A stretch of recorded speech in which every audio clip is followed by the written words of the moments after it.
Hi, everyone. Coming to you back from Park Center. It's Mr. Anderson. We're here with another lesson from our nonlinear algebra coursework. It's the appendix. It's A.1.4.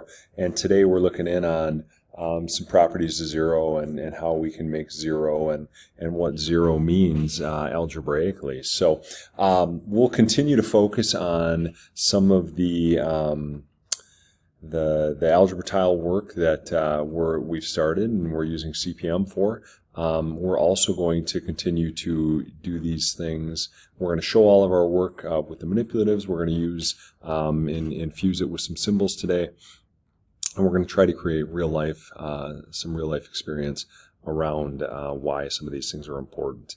Again, the use of zero, the use of the inverse in order to simplify some algebraic expressions. That's going to be our important idea today. And when we get into this, we're going to talk about what does it look like, how can we write it, and the thing that we've been focusing on for a couple lessons now is our expression as simple as it can possibly be.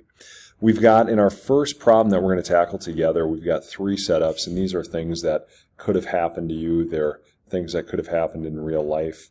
They are things that, how to put it, maybe are made up and maybe they're not exactly like this in your life, but they're things that you could at least imagine, right? And we're going to talk about the connection to our work. But let's go ahead and read. Imagine this first situation. Julie babysits her neighbor's baby and stuffs the $15 she earns into her purse. When she gets home, the $15 is nowhere to be found. It must have fallen out of her purse. You can imagine how frustrating it may be. Well, she starts with $15, but then all of a sudden the $15 falls out of her purse. All right? And when she's done, she has no money. The $15 is nowhere to be found. So we're looking at a situation here where we're creating a zero, right? The loss of the $15 is the important thing. And I know this operation might seem a little trivial right now the way I've got it written, but trust me, we're going to make that trivial idea pretty important. The Burton Pumas football team completes a pass and gains 12 yards, but on the very next play, the quarterback holds on to the ball too long, gets sacked, losing 12 yards. All right, so we experience a gain of 12 yards initially, but then the quarterback gets sacked, and we have a loss of 12 yards, and our net is after 2 plays, 0 yards. You're at the beach, you dig a hole in the sand and place the sand, you remove in a pile next to your hole. Someone comes along and pushes the pile back into the hole, right? A little tougher to imagine there, but we're at the ground level. We dig a hole, the pile goes above the ground level, the hole rests below the ground level. When we regrade, we are back at level. We're back at zero. What do each one of these situations have in common? Can you represent them using symbols? Well, we kind of already did this first one here. We did this second one here. And the key thing that they all have in common is they all have this idea of zero. And we use something called additive inverse to create that zero, right? It's this idea of adding the opposite or of subtracting, right? You could have started with a $15 debt in the first problem and then worked to earn $15, paid your debt, and now you owe nothing. All right? How can we represent, I'm looking at the next question, zero with the tiles on an expression mat? Try to find at least 2 different ways to do this, and more if you can. Be ready to share your ideas. I'm going to show you a real quick way to do this, and I'm back in our ebook here, ladies and gents. Here's problem number 36, and up here I've got the E-tools. I can pull down my algebra tiles, right? My tiles are the first option right here. If I click on that, it will open those tiles up. All right, I can go change my background to an expression mat, and voila, one of the easiest ways to do this, I'll minimize that, one of the easiest ways to do this, the most understandable ways to do this, might be to start with something as simple as 2. But now that we know what a negative looks like, I've got a 2 and a -2, and you guys all know what that's gonna turn into, right? That 2 and that -2, they cancel each other out, they turn into 0. And we're going to spend a little bit of time today talking about why this might be a helpful thing for us, both using algebra tiles, using the written or symbolic form, and then what it does for us algebraically. That is, of course, not the only way to do something like that. We've talked about dragging these tiles across this midline on our expression mat. So I've got a 2 up here, I've got a 2 down here, but this 2 is being taken away. Trust me, this turns into 0 as well, all right? Let's keep on. I've got something pretty nifty here in number 37.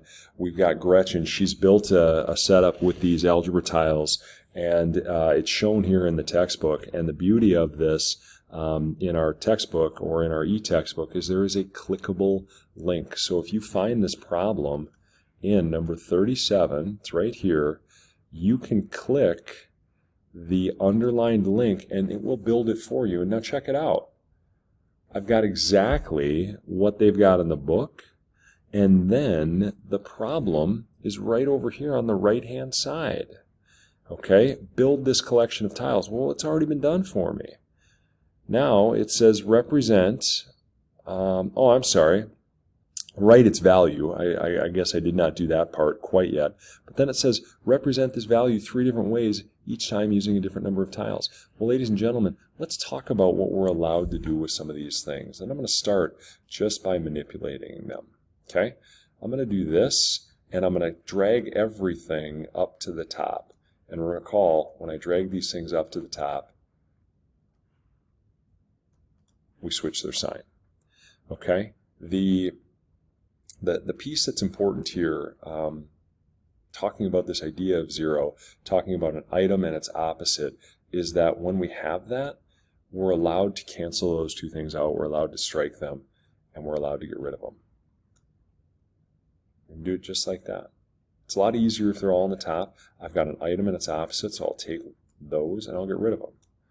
Now really, what does this simplify to? Well, what do I got here?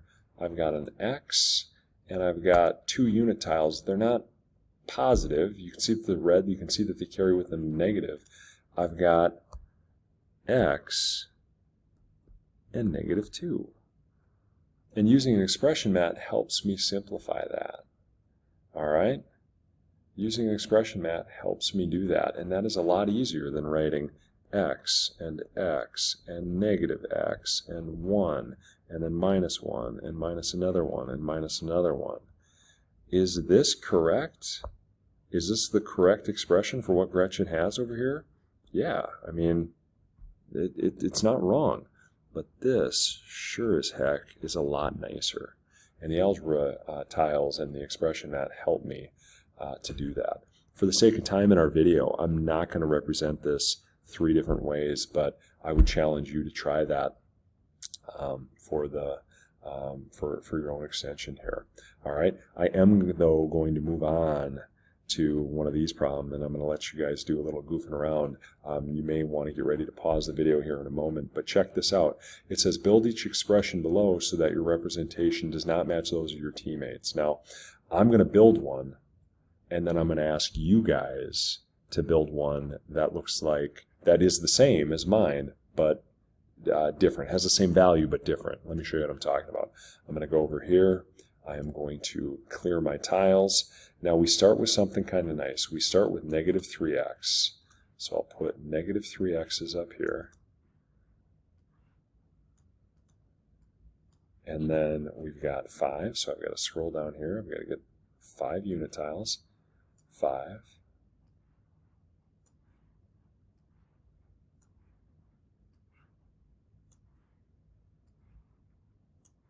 Okay, and then I've got a y. Now this is probably the most basic, the lowest level. Okay, but that works. That's -3x plus 5 plus y. That works. Can we come up with an alternate way to do that in number 38, part A? And the answer is absolutely. Check this out. I can take these 3 and I can drag them down here. I still have the same number of tiles. There's no canceling going on, but if I drag them across the midline, I've got to do this. And believe it or not, that's the exact same thing. I followed that rule of algebra tile manipulation that says when I pull those things across, I change the sign. So there's two representations of that thing in A. Can you find a third?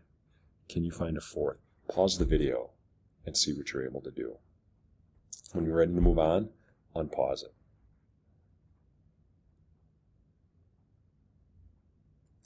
All right, we're going to keep on keeping on, move on to number 39 here, ladies and gentlemen. Again, we're given a problem where we're going to do some simplifying using algebra tiles. I will go back to our book, and the beauty of our book is it's got a clickable link, so I do not have to build this on my own. Sorry about that, folks. I do not have to build this on my own. I can just click this link here, and I've got exactly what I see in the book. And what I'm going to do is I'm going to make an effort to write this, and we're going to see if it's as simple as I can possibly be. It might be easier using the colored version here or using the black and white version here.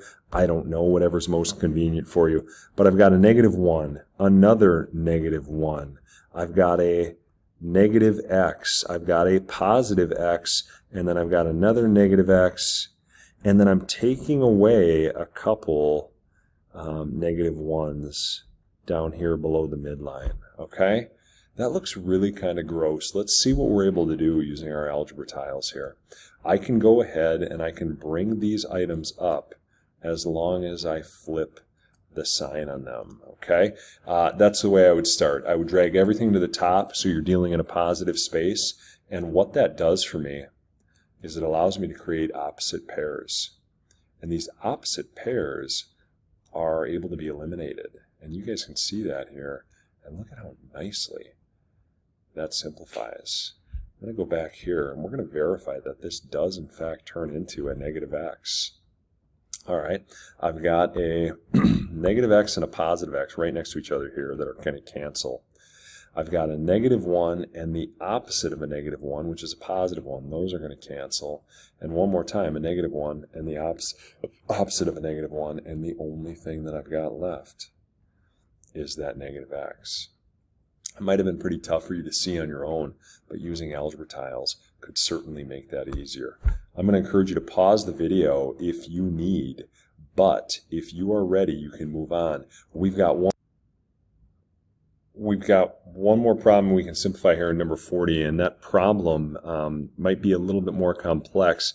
I'm going to pause the video for a second, build it, and then I'm going to restart. I'm going to encourage you to do the exact same thing. Let's see if we can come up with the same answer. All right, how did you do? We've got 3x minus, in parentheses, 2x plus 4. Here's my 3x, and I'm taking away the quantity of 2x and 4. And the beauty of this is I can drag everything up here as long as I make everything an opposite sign. And now you start to see some of these opposite cancelings happen, right? X and -x cancel. X and -x cancel. And that goes directly back to x and -4, and that's exactly what we'd have over here if we would distribute. I've got the negative distributed, 3 minus the quantity of 2x and 4. Looks like that. I'm sorry, 3x, my fault. 3x minus 2x is just 1x and minus 4. We're going to jump down to some review preview here in the bottom of this problem, or in the bottom of the page, I'm sorry. And the review preview is 42 to 47, and 47 contains with it the kind of entrance into some diamond problems. And the diamond problems, this is just 47A, I'm going to walk through with you like this. The diamond problems contain two values on the side, and you're looking for what they add to and what they multiply to. And the diamond problems really aren't too bad. You've just got to take the two values on the side, do a little problem solving, maybe use a little algebra, figure out what these two things add to. In this case, -4 and -7 add to -11, and the -4 times -7 multiplies to be 28. Thanks for watching, folks. Hopefully that's a good start on your homework. Have a great day.